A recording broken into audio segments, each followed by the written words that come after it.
Prime Minister Justin Trudeau held his own photo op at a vaccine clinic today and said if you are planning to book a flight in the next few weeks, you'd better get vaccinated.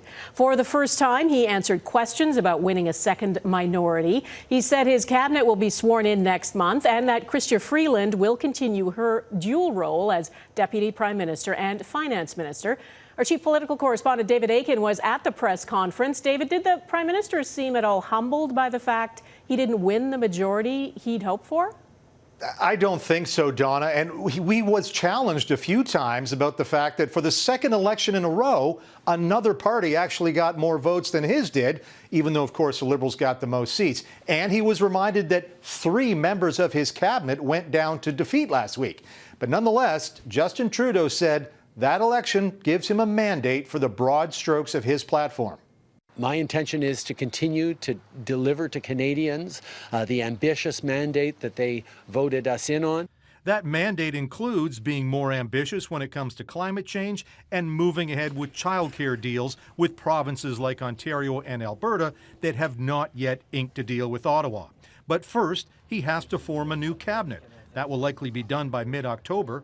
And as he has in every cabinet since he formed government in 2015, there will be an equal number of men and women. And the top priority for that new cabinet will be getting Canada and Canadians safely through the pandemic, chiefly by improving vaccination rates right across the country. And so, watch for Trudeau to make good on campaign promises that include mandatory vaccination for all federal civil servants and new rules that will require anyone getting on a plane or a train to be fully vaccinated. And when Parliament resumes, and that's likely to happen in mid-November, watch for new legislation to make it a criminal offense to harass or intimidate frontline healthcare workers. And that, too, was a campaign promise. Donna? Okay, David, and I want to ask you about Huawei 5G wireless technology. The U.S., Britain, Australia and New Zealand have all banned or restricted it, and the Canadian government has said for years that a decision on it is imminent. Was there any news today? Well, the official line is still Canada is studying the issue, but unofficially, it sounds very much like the government is simply trying to avoid having to formally ban Huawei. We have actually seen that many Canadian telecommunications companies, if not all of them, have started to remove Huawei from their networks and are moving forward in ways that doesn't involve them as a company.